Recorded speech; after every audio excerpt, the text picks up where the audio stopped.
Intéressant de parler de sable dans l'engrenage. Ah, justement, aujourd'hui, on va parler de sable dans l'engrenage, mais ça me rappelle tout le temps. Cet été, j'ai eu l'occasion de renouer avec, j'appelle ça c'est pas du vélo de montagne, moi, c'est du vélo de boîte. Parce que moi, je fais pas nécessairement de la montagne, mais j'aime ça quand il y a de la boîte. Plus qu'il y a de la boîte, plus je suis heureux. La boîte augmente mon sourire. Probablement que je retourne quand j'avais 4, non, quand j'avais 6, 7 ans sur mon bicycle Mustang avec les. Ah, vous connaissez pas ça, hein? Tu sais, avec le siège banane. Ah, il y en a des trop jeunes ici, ils n'ont aucune idée de quoi je parle. Mais c'était les meilleurs bicycles. Mais peu importe. Mais sauf que quand tu fais du vélo de boîte, inévitablement, le sable vient se déposer sur les engrenages du dérailleur. Tu as le choix. Tu peux continuer. Tu auras beau mettre de l'huile là-dessus, ça ne change rien. Là. Même s'il y a de l'huile exprès pour ça, hein, pour les zones humides là, qu'on appelle, hein, c'est exprès pour les vélos, ceux qui font du vélo de montagne ou du vélo de boîte. Mais inévitablement, il y a un petit quick-quick qui s'installe dans ton vélo. Tu sais. Et tu as le choix, hein, tu peux ignorer le quick-quick. Ça fait juste permettre aux gens de savoir à quelle vitesse tu vas. Ça fait quick, quick, quick, quick, quick, c'est parce que tu vas plus vite. Ça fait juste quick, quick, c'est parce que tu vas pas trop vite. Ça peut être juste ça, mais inévitablement, la meilleure manière de faire, c'est de nettoyer l'engrenage, puis de remettre une nouvelle huile sur le. On n'a pas le choix. Ceux qui font du vélo de montagne, ils le savent, ils sont presque obligés à chaque fois de nettoyer tout l'engrenage pour être capable d'augmenter la résistance. Mais donc, c'est intéressant de s'arrêter à cet aspect-là parce que dans nos vies, dans notre vie chrétienne, il y a aussi du sable dans l'engrenage, des fois. Hein, c'est des choses dans nos vies qui semblent nous ralentir ou que dans notre vie, ils font quick des fois. Hein. On a l'impression qu'il y a des petits rappels, des fois des choses qui se passent dans nos vies. Je ne sais pas si vous avez ce genre de quick dans votre vie spirituelle aussi, des choses qui viennent nuire à, à marcher pleinement avec Dieu. Je ne sais pas. Mais si vous n'en avez pas, c'est parce que vous êtes déjà probablement rendu au ciel, puis vous ne savez pas, vous n'êtes pas là ici ce matin. Parce qu'on a tous de ces petites choses-là. Et je réalise, hein, plus qu'on discute avec les gens, on écoute les histoires des gens, et il y en a dans nos histoires des éléments qui emmènent du sable dans l'engrenage de notre vie. Et puis même, je dirais, chaque histoire de famille a son sable dans l'engrenage. Puis même les belles familles, là, les plus belles familles, il y a des quick hein, parce qu'il y a des choses qui se passent. Puis ça me fascine tout le temps parce que quand on est jeune, on se dit toujours, ça n'aura pas d'impact sur ma vie, je ne ferai jamais, au grand jamais, comme mes parents. Inévitablement, si on dit ça quand on est plus jeune, il y en a qui doivent dire ça encore ici, mais plus qu'on vieillit, plus qu'on se dit, ouais. Hein, moi, des fois, je dis, ouais, il y a du Père Belleval là-dedans. Là, des petites affaires, tu te dis, ah, OK. Ah non, c'est pas pareil, je réagis pas pareil, je suis quand même plus sanctifié que mon père. Non, c'est pas vrai. Mais oui, je suis plus sanctifié, mais différemment que lui. On n'a pas les mêmes affaires, on ne va pas traiter les infos. Mais il y a des choses qui continuent à avoir des fois des impacts dans nos vies. Et, euh, et ça emmène justement, et ça nous emmène à avoir des impacts dans nos relations avec les autres. Donc, ce matin, on va retourner un petit peu à cette image en partant dans mon introduction. Vous vous souvenez, on avait parlé de bâtir sur le sable ou de bâtir sur le roc hein, la semaine passée quand dans notre introduction. Et quand on avait dit que finalement, bâtir sur le roc, c'était d'écouter ce que Dieu nous dit, l'Évangile, mettre en pratique l'Évangile. Et quand notre frère a voulu mettre du sable dans notre engrenage ce matin, ça reste du sable dans notre engrenage tant qu'on n'applique pas l'Évangile dans nos vies. C'est impossible de pardonner sans avoir une compréhension juste de ce que Jésus a fait. C'est impossible. Essayez, là, ça va être du pardon de surface. Ou si ce n'était pas une très grosse offense. Mais quand c'est réellement une offense de pardonner, ça oblige à avoir cette compréhension de l'Évangile. Donc, le sable dans l'engrenage peut seulement être enlevé si on se met à écouter ce que Dieu nous dit à travers l'Évangile. Il n'y a pas d'autre moyen que ça. Et ce matin, on va s'arrêter à une histoire. Une histoire d'un gars qui a eu du sable dans son engrenage. C'est une histoire de l'Ancien Testament. Mais en même temps, tu dis, crème, il y a eu du sable dans l'engrenage, mais finalement, ce gars-là, il a eu une compréhension de qui était Dieu qui dépasse tout ce qu'on pourrait penser, tout ce qu'on pourrait imaginer.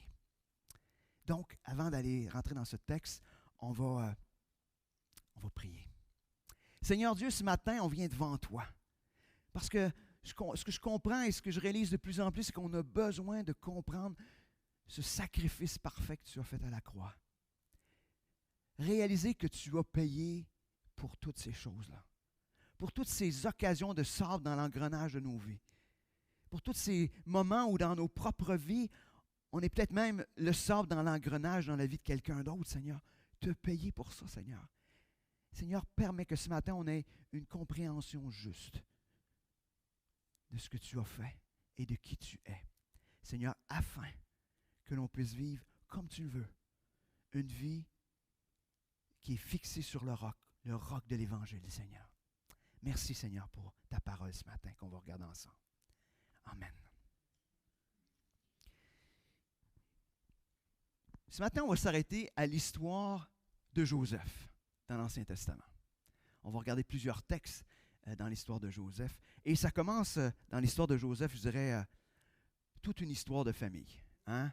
On pourrait dire une première, il y a eu du sable dans cet engrenage familial-là, quelque peu. Et juste nous rappeler quand même que l'histoire de Joseph, c'est une image de l'action de Christ aussi. Parce que Joseph a été utilisé dans le plan rédempteur de Dieu pour sauver son peuple.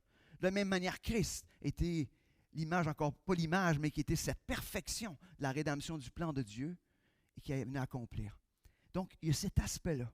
Mais aussi, Joseph, avec sa vie, on va découvrir que c'est aussi l'image pour nous comme enfants de Dieu en 2022 d'une vie transformée par l'Évangile que lui ne connaissait pas. Mais cette connexion qu'il avait avec Dieu, sa vie était transformée et ça l'emmenait à vivre l'Évangile qu'on est appelé à faire de la même chose aujourd'hui. Parce que quand on regarde son histoire, sa réaction, elle n'est pas explicable autrement par une compréhension de Dieu. Il y a juste cette connexion, cette relation avec Dieu, cette intimité avec Dieu qui peut expliquer sa réaction. Et seul l'Évangile, comme on sait, peut rendre cela possible. Donc, on va lire dans Genèse 37, on va lire en premier les 5 premiers versets, on va lire verset 11. Fait que je ne lis pas toute l'histoire parce que, tu sais, on aurait lu longtemps dans la Genèse parce que l'histoire de Joseph s'échelonne sur plusieurs chapitres. Mais on va commencer par un premier bloc qui se trouve dans Genèse 37. Donc, Jacob s'établit, Jacob, le père de Joseph, qui est aussi appelé Israël. Donc, Jacob s'établit au pays de Canaan où son père avait séjourné. Voici l'histoire de la famille de Jacob. Joseph, âgé de 17 ans, gardait les moutons et les chèvres avec ses frères. Il avait passé son enfance avec les fils de Bila et de Zilpa, femme de son père. Il rapportait à leur père leurs mauvais propos. Israël aimait Joseph beaucoup plus que tous les autres fils, car il avait eu dans sa vieillesse. Il lui fit une tunique splendide. Ses frères virent que leur père le préférait à eux tous. Alors, ils le prirent en haine et ils ne pouvaient plus lui parler aimablement. Joseph fit un rêve et il le raconta à ses frères qui l'en détestaient que davantage. Je ne vous raconterai pas le rêve, mais le rêve, ça signifiait que toute la famille venait se prosterner devant lui. Ce n'est pas le rêve à raconter dans ta famille, mais il le fait quand même. Donc, ses frères étaient jaloux de lui. On est au verset 11, était jaloux de lui, mais son père gardait ce fait en mémoire. On va aller maintenant au verset 17. Joseph partit donc à la recherche parce que ses frères étaient partis, puis son père l'envoie chercher ses frères, avoir des nouvelles. Donc Joseph partit donc à la recherche de ses frères et les trouva à Dotham. Ceux-ci l'aperçurent de loin. Avant qu'il ne soit près d'eux, ils complotèrent de le faire mourir. Voilà le maître rêveur qui arrive, se dirent-ils les uns aux autres. C'est le moment. Allez, tuons-le et jetons-le dans une citerne. Nous dirons qu'une bête féroce l'a dévoré. On verra bien alors ce qu'il advient de ses rêves. Verset 23. Dès que Joseph eut rejoint ses frères, ils le dépouillèrent de sa tunique splendide. Ils se saisirent de lui et le jetèrent au fond de la citerne qui était vide. Et il n'y avait pas d'eau dedans, puis ils s'assirent pour manger. En regardant au loin, ils aperçurent une caravane d'Ismaélites venant de la région de Galade et dont les chameaux étaient chargés de gomme de baume et de myrrhe qui se transportaient en Égypte. Alors Judas dit à ses frères, « Quel intérêt avons-nous à tuer notre frère et à cacher sa mort? Vendons-le plutôt aux Ismaélites. Ne portons pas la main sur lui, car c'est notre frère. Il est de même sang que nous. » Ses frères furent d'accord. Et lorsque les marchands madianites passèrent, ils hissèrent Joseph hors de la citerne et le vendirent aux Ismaélites pour 20 pièces d'argent. Ceux-ci l'emmenèrent en Égypte. Wow! Quelle famille! Qui ce matin aurait le goût de vivre dans cette famille-là? Pas de volontaire? Quand même particulier, hein? Premièrement, on a une histoire d'un père qui aime plus l'un de ses fils. En tout cas, puis c'était d'une manière ouverte parce que les autres le voyaient très bien. Lui, il avait droit à la petite tunique, hein, régulièrement de couleur, mais pas les autres. Il était aimé davantage que les autres. C'est une bonne stratégie pour mettre de l'harmonie familiale, mais c'est une bonne stratégie pour mettre du sable aussi dans un engrenage familial. On voit qu'il y a une jalousie aussi importante entre les frères. Ça développe même, cette jalousie-là va même jusqu'à une haine envers Joseph. On peut quand même admettre que Joseph, qui a eu la vision, a manqué peut-être de sagesse en la partageant à ses frères. Mais en même temps, n'était-ce pas aussi le plan de Dieu? Comment le plan de Dieu serait accompli si Joseph n'aurait pas été Joseph, avec sa manière d'exprimer les choses? On voit donc que cette haine se transforme même en un désir de meurtre. Ils sont en train de comploter, imaginez les frères ensemble, pour le mettre à mort. On va le faire mourir. On va jeter dans le citerne, puis on va dire, bah. Tu dis, hey, on est rendu loin, là. C'est pas une petite haine, hein? Il faut que tu haïsses quelqu'un quand même solidement pour décider. Puis pas tout seul, tu sais, en groupe, on le décide. Hein? C'est pas juste genre, je l'ai pensé dans ma tête. Hein? Parce que peut-être certains ici, dans leur tête, ils disent, ah, moi, j'ai déjà pensé dans ma tête à tuer quelqu'un, mais je ne l'aurais jamais fait quand même. Mais, tu sais, mais là, c'est pas ça, là, c'est que c'est ouvert, c'est nommé. Les gens, tous les frères ensemble se mettent d'accord pour le faire mourir. Ce qui est fascinant, c'est que ils disent, oh, on va être un peu plus mollo. On ne le fera pas mourir, on va le vendre. En même temps, ça fait de l'argent. Mais ce qu'il faut se rappeler, c'est que c'est quand même fascinant. C'est-à-dire qu'ils ont conspiré ensemble, puis pendant des années, ils ont fait à croire à leur père. Ah, non, il est mort. Imaginez, c'est pas juste une haine envers Joseph. Il y a une haine envers le père aussi. C'était une manière de faire payer au père. Donc, on voit vraiment qu'il y a du sable, je voudrais dire, à pelleter dans cet engrenage familial. Mais nous n'avons pas de ces histoires familiales-là, mais nous avons peut-être du sable dans l'engrenage de nos familles aussi. J'aimerais juste qu'on le garde peut-être en mémoire. Comment on aurait réagi, nous, à être dans une telle situation? Pourtant, quand on lit ça, on a l'impression que Joseph est silencieux.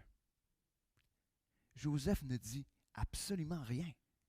On ne sent même pas que Joseph se débat quand ses frères veulent le jeter. On ne sent pas non plus qu'il se débat quand ils veulent le vendre.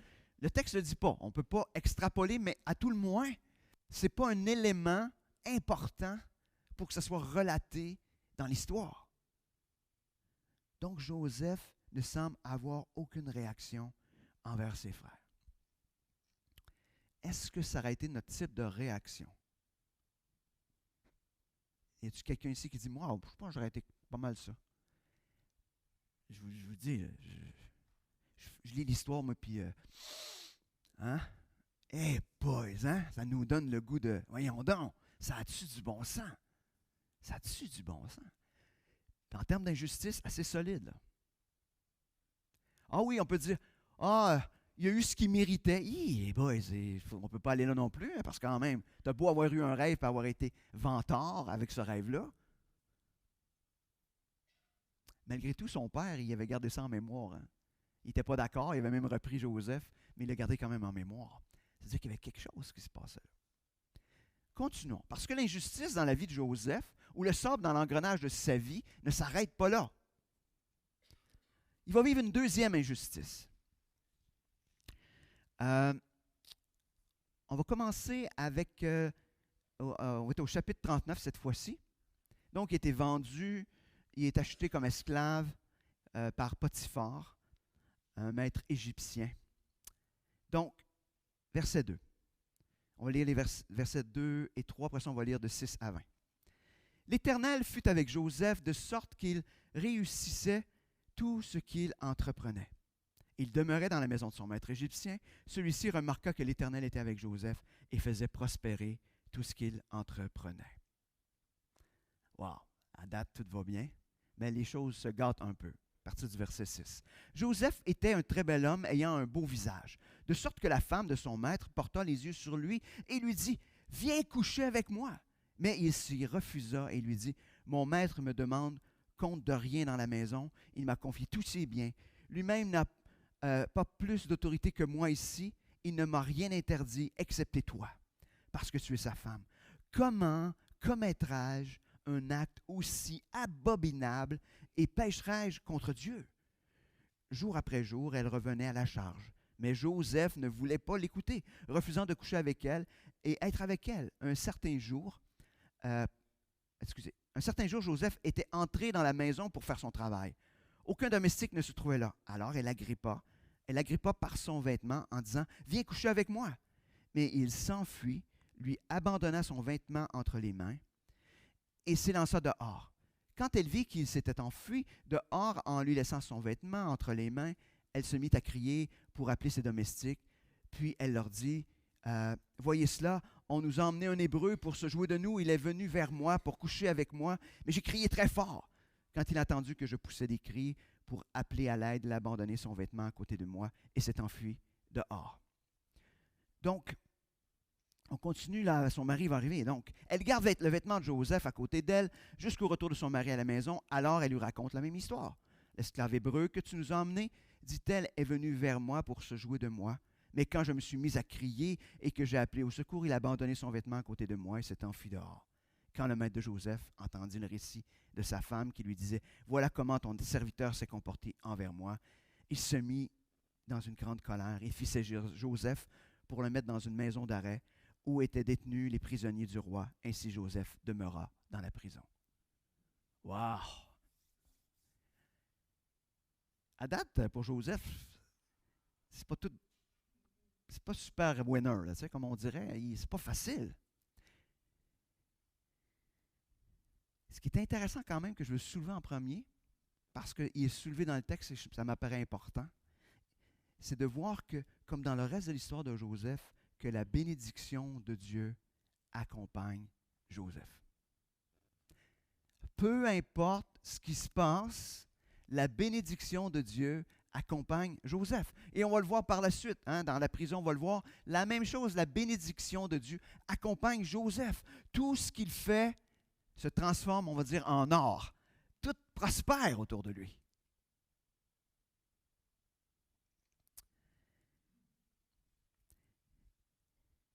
Et je crois que, comme enfant de Dieu, on doit se rappeler cela.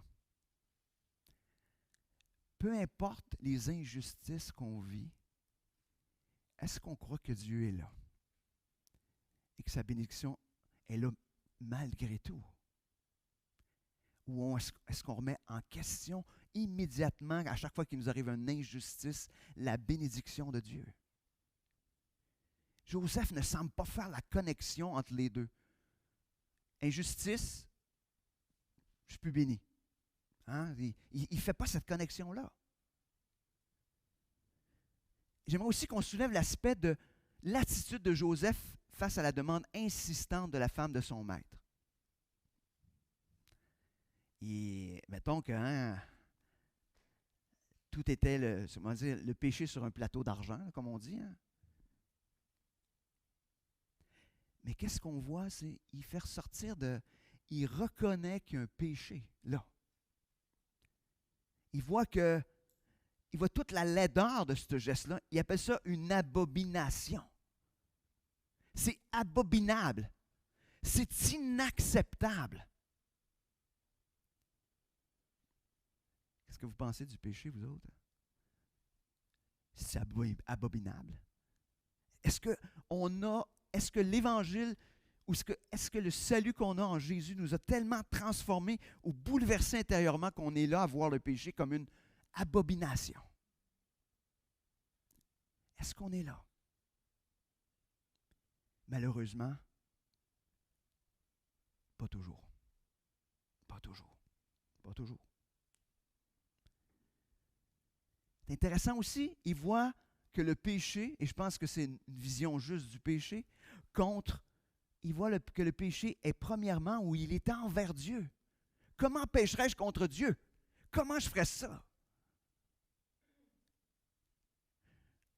Oui, il y a son maître, hein? Mais il voit que le péché est envers Dieu.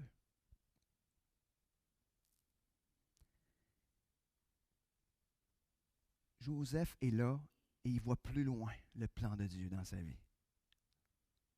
Il se rappelle sûrement le rêve qu'il a fait, cette certitude qui l'emmène à faire confiance en Dieu. Lui, il a les yeux fixés sur le rêve qu'il a eu, sur la promesse qui a été faite. Même si le parcours a l'air incroyable. Il a rêvé que toute sa famille venait se prosterner devant lui. Il sait aussi la promesse qui était faite à Abraham, que le peuple s'en irait en Égypte, puis qu'il serait libéré au bout de 400 ans. Il sait tout ça, là, parce que il savait. Cette promesse-là a été faite à Abraham. Mais il a les yeux fixés sur ce que Dieu va accomplir au bout, pas sur ce qui arrive maintenant. Et il est prêt à laisser de côté toutes les... Il ne veut pas avoir rien dans sa vie qui va le détourner du chemin que Dieu a tracé dans sa vie. Ça sera facile pour lui de prendre différents détours. En tout cas, il y en avait un sur un plateau d'argent. Mais il décide de garder les yeux fixés sur ce que Dieu va faire.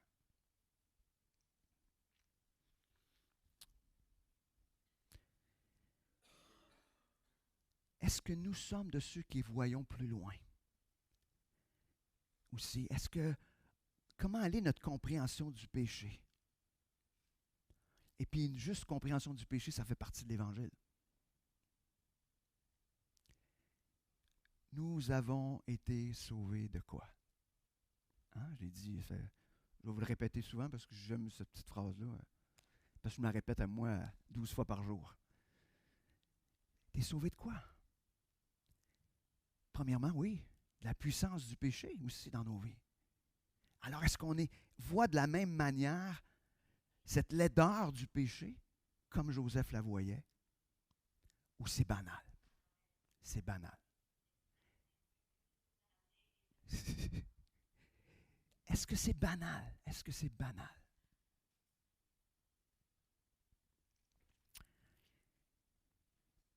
Je vais aussi soulever dans le texte l'attitude radicale de Joseph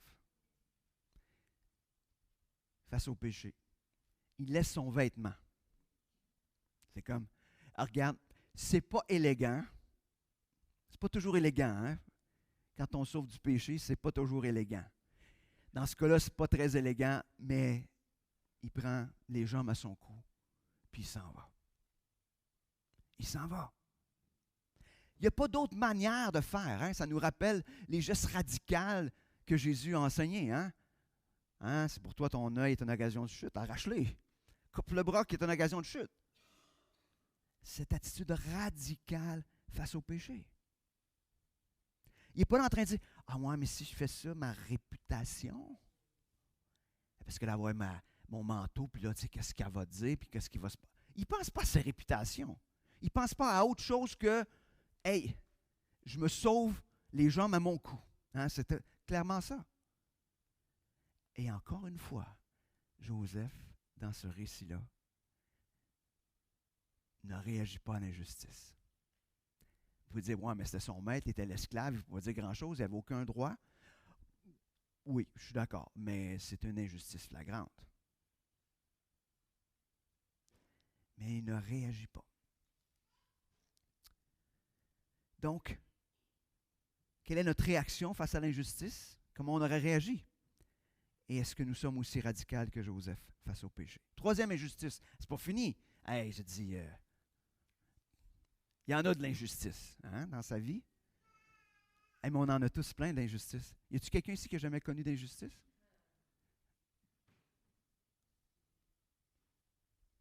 Y a-t-il quelqu'un qui a connu en bas de 5 injustices? Ben non. Il y en a plein. Il y en a plein. Donc, première, une injustice au niveau de la famille. Après ça, il était injustement accusé de viol. Mais, comme on dit, l'injustice, elle vient en paquet de 3 dans sa vie. On a l'impression des fois dans nos vies que c'est comme ça aussi. On dirait que l'injustice s'attache à nos baskets. Hein? Puis on ne comprend pas pourquoi Dieu laisse faire. Laisse faire les choses. Mais est-ce que ça se peut-tu que Dieu ait un plan différent, encore plus grand? On va tourner dans Genèse 40. On va lire aussi, pas toutes 40, mais des versets, des blocs de versets. Là, il est en prison. Donc, c'est quelque temps après, 2 hauts fonctionnaires du Pharaon, le chef des échansons et le chef des panetiers, commirent une faute envers leur maître, qui furent très irrités contre eux et les fit jeter dans la prison du commandant de la garde où Joseph est incarcéré. Celui-ci les confia aux soins de Joseph, qui s'occupa d'eux. Ils passèrent un certain temps en prison. Une nuit, les chansons et le panetier du Pharaon, détenus dans la prison, firent tous deux un rêve, chacun eux, le sien, ayant sa signification propre. Le lendemain matin, quand Joseph se rendit vers eux, il remarqua qu'ils étaient soucieux. Et là, les deux expliquent leur rêve. Un serait mis à mort et l'autre serait ramené dans ses fonctions.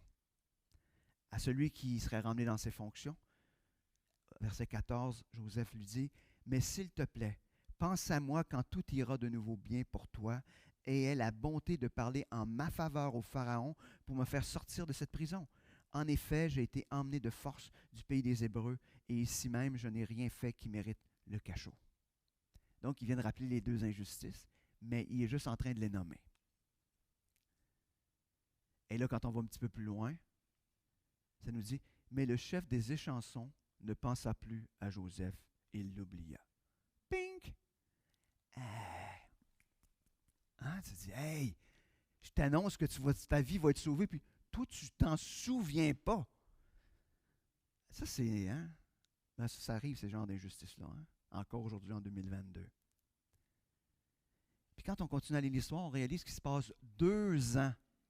2 ans avant qu'ils disent, « Ah oui, oui, oui, je connais quelqu'un. Je connais quelqu'un qui peut interpréter le rêve. » Il a été oublié. Quelle aurait été notre réaction si on avait été oublié après avoir fait le bien? Après avoir fait ce que Dieu semblait lui demander de faire?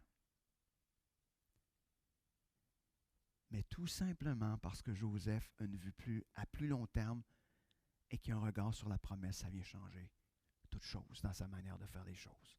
Parce que là, encore une fois, aucune réaction. Et quand il va être rappelé, il ne dira pas, « Hey, tu ne tentais pas de penser à moi avant? » Non. Dieu a un plan parfait. Et Joseph se dit, « Je fais confiance à Dieu à travers ce sable dans l'engrenage de ma vie. » Et on va donc maintenant s'arrêter à la réaction de Joseph, qui pour moi c'est un modèle de réaction qui est centré sur l'Évangile. Une réaction qui est transformée par une juste compréhension de qui est Dieu, une compréhension qui voit le plan de Dieu et non les plans personnels. Souvent, ce qui vient nous causer des problèmes face à l'injustice, ce n'est pas que les plans de Dieu sont atteints.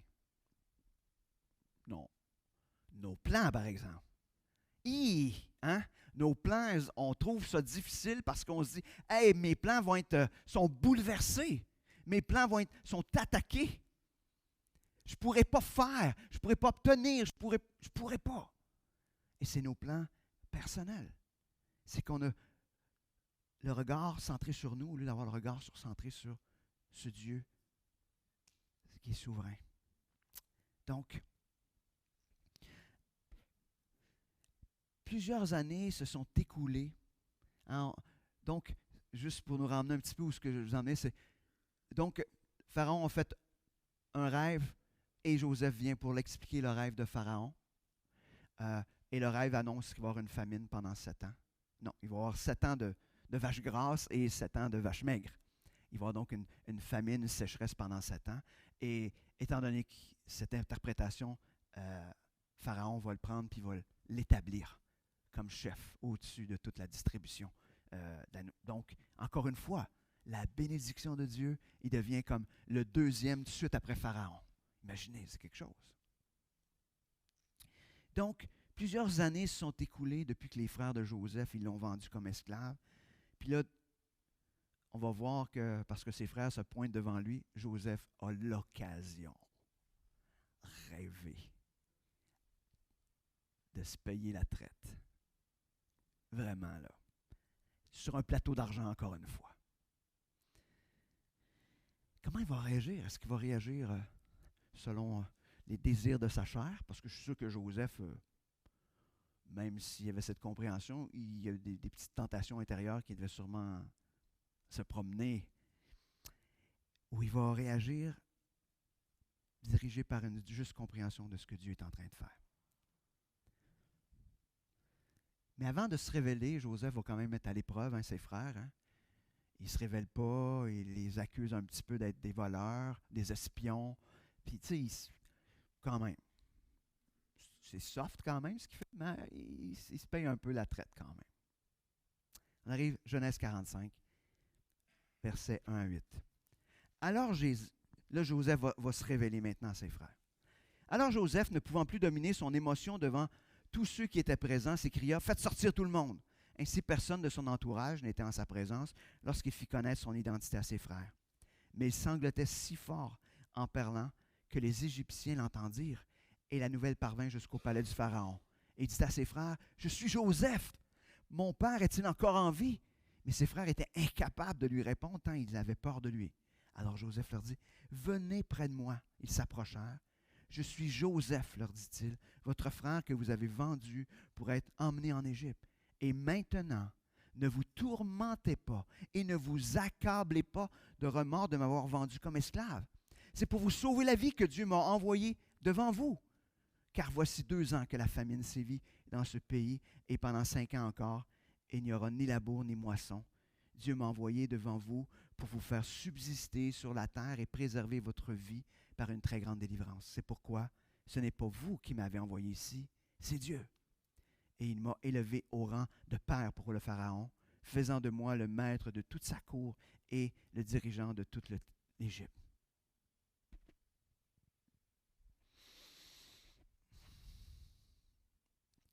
Ça aurait été tellement facile, hein, de réagir négativement ou de réagir avec agressivité. Il aurait pu dire, moi, vous faites payer la traite, vous allez payer, vous allez vous en souvenir. Mais imaginez, Joseph est ému de retrouver ses frères. Ce n'est pas la colère, c'est une émotion de « Hey, mes frères! »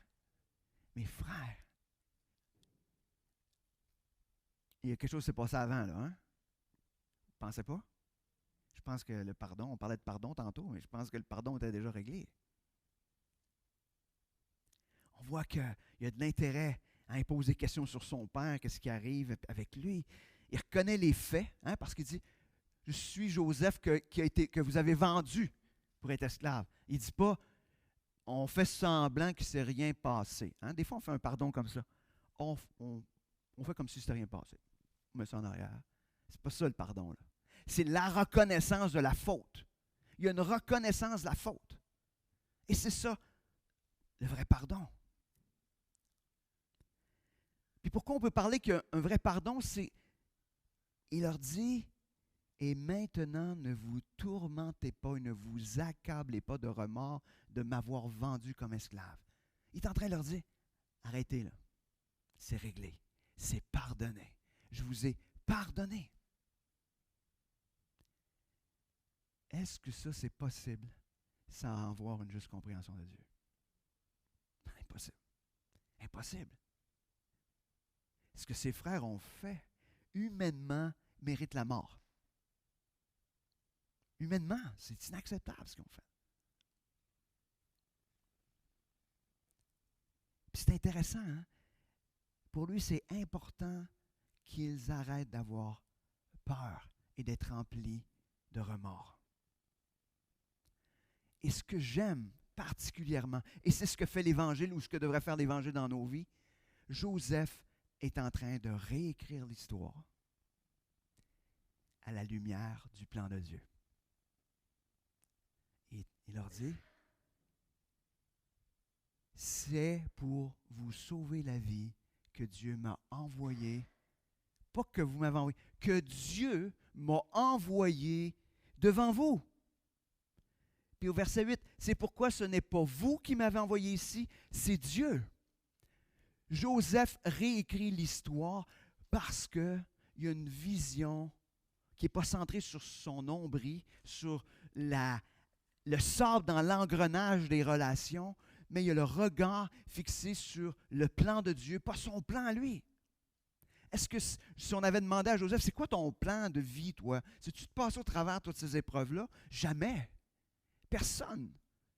Ça, le plan de Joseph aurait été probablement une accepte beaucoup plus agréable au poste où il se trouvait actuellement. Mais non! Il a laissé de côté son plan. Puis c'est le plan de Dieu et c'est ce qu'il reconnaît. Donc, il est en train de réécrire l'histoire de Dieu, une histoire de rédemption.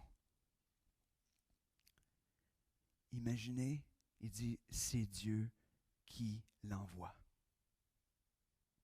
Voici l'histoire réécrite par Dieu. Y a-t-il quelqu'un qui aurait pensé ça? Jamais. Jamais.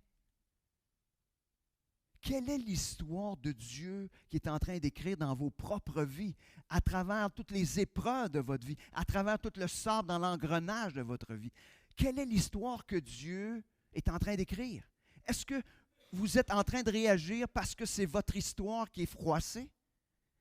Quand Dieu est en train d'écrire une histoire différente, une histoire meilleure.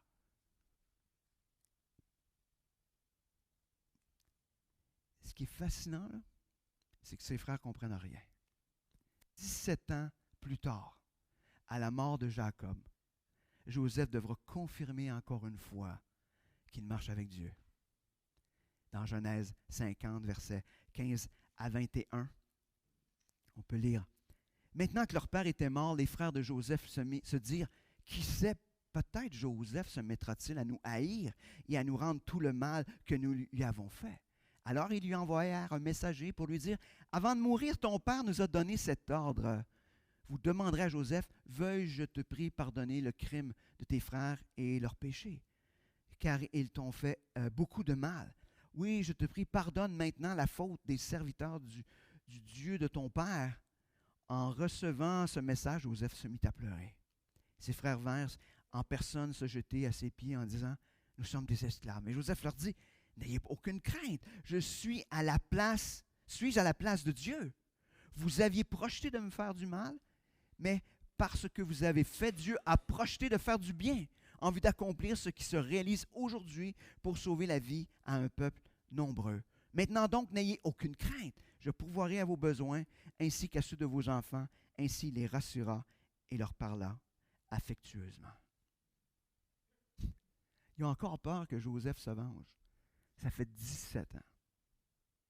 17 ans. Eux autres n'ont pas compris le plan de Dieu qui est en train de se dérouler. Ils pensent encore à leurs propres histoires, à leur propre vie. Imaginez, ils n'osent même pas aller le voir en face. Hein? Ils envoient un messager. Hein?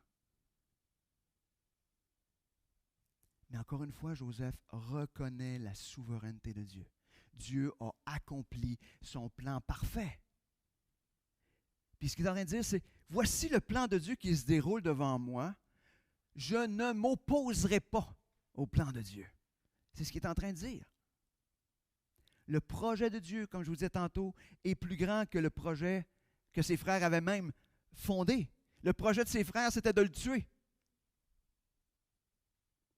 Mais le projet de Dieu, c'était un plan de rédemption.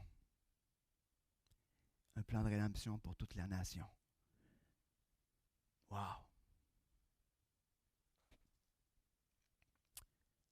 En conclusion, Quand je m'arrête à la compréhension de Joseph, qu'il avait de Dieu, comment ça le modelé complètement sa vie au milieu des épreuves, je vais me rappeler certaines choses de la vie de Joseph. D'être à l'écoute de Dieu. Hein, Joseph, s'il était capable d'interpréter les rêves ou qu'il avait des rêves, c'est qu'il était à l'écoute de Dieu. Il était à l'écoute de Dieu. Puis peu importe, hein, il a partagé la bonne nouvelle. C'est sûr que le plan... Dans le fond, il était juste en train de révéler le plan rédempteur. Hein. Vous allez venir vous prosterner devant moi parce que ça, c'est le plan de rédemption pour sauver tout le peuple. Son message n'était peut-être pas clair, mais c'était ce message qui est en train de partager cette bonne nouvelle. Continuez à obéir à Dieu. Peu importe les épreuves, peu importe les injustices. Le plan de Dieu est en train de s'accomplir. Et peu importe ce qui se passe sur le plan horizontal, terrestre, peu importe, là, c'est le plan de Dieu qui va s'accomplir. Puis il va être parfait. Avoir aussi une juste vision de qui est Dieu. Une juste vision aussi de ce que c'est le péché. Voir aussi la bénédiction de Dieu, pas juste les défis dans ma vie. Parce que la bénédiction de Dieu est là, parce que Dieu est là. Juste parce qu'il est là. Puis parce que Dieu est mort pour ça. Pour toutes ces choses qui se produisent dans vos vies.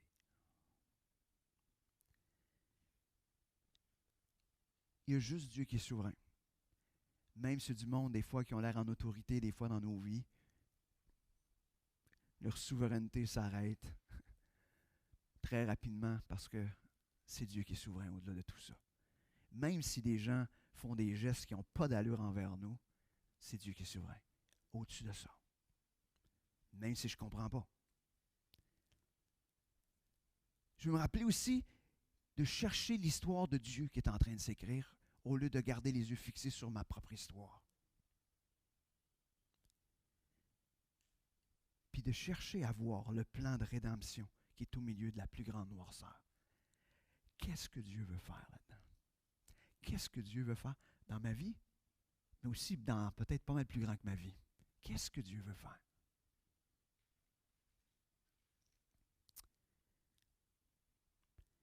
Et peut-être une dernière chose, hein, que seule une juste compréhension de qui est Dieu et du plan qu'il a fait rend le pardon possible, comme je disais tantôt.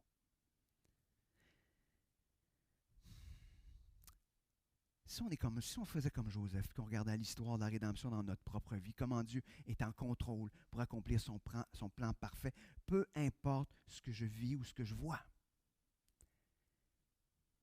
Christ est le meilleur plan de rédemption, le plan parfait. Puis nous sommes aussi chacun des instruments dans les mains de Dieu pour répandre ou partager ce plan rédempteur. Mais comme je vous disais, le plan rédempteur de Dieu, ce n'est pas juste pour nous sauver pour l'éternité. C'est Jésus est la meilleure des bonnes nouvelles dans tout ce que tu vis aujourd'hui. Il est la meilleure des bonnes nouvelles. Parce que c'est lui qui est le grand consolateur si tu as besoin. Il n'y en a pas de consolateur meilleur. Si ça ne va pas bien dans ton couple, il est le meilleur conjoint.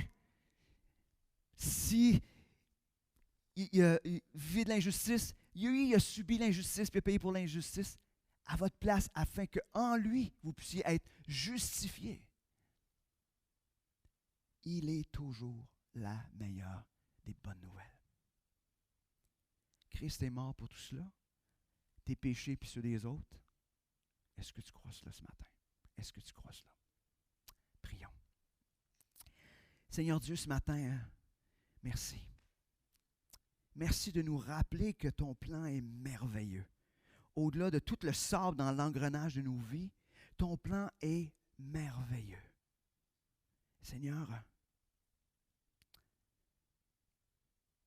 amène-nous à avoir une juste compréhension de qui tu es, une juste compréhension de ce que tu as fait. Seigneur, amène-nous à détourner le regard de nos projets et le tourner vers sur ton plan parfait, Seigneur. Seigneur, on ne veut plus vivre cette vie qui est chamboulée à chaque fois qu'il se passe des événements dans nos vies. À chaque fois qu'il y a un peu de sable dans l'engrenage, on ne veut plus vivre cet état d'être bouleversé, Seigneur, on veut être comme Joseph. Garder le regard sur toi, se rappelant que tu es en train d'accomplir un plan parfait qui va au-delà de moi, qui va au-delà de chacun d'entre nous. Seigneur, tu as voulu accomplir ce plan de rédemption parfait en toutes choses. Et Seigneur, prends toute la place, viens régner. C'est toi qui mérites toute cette place dans nos vies et dans la vie de cette Église, dans la vie de toute cette humanité autour de nous, Seigneur. Merci, Seigneur, pour ta parole encore une fois. Amen.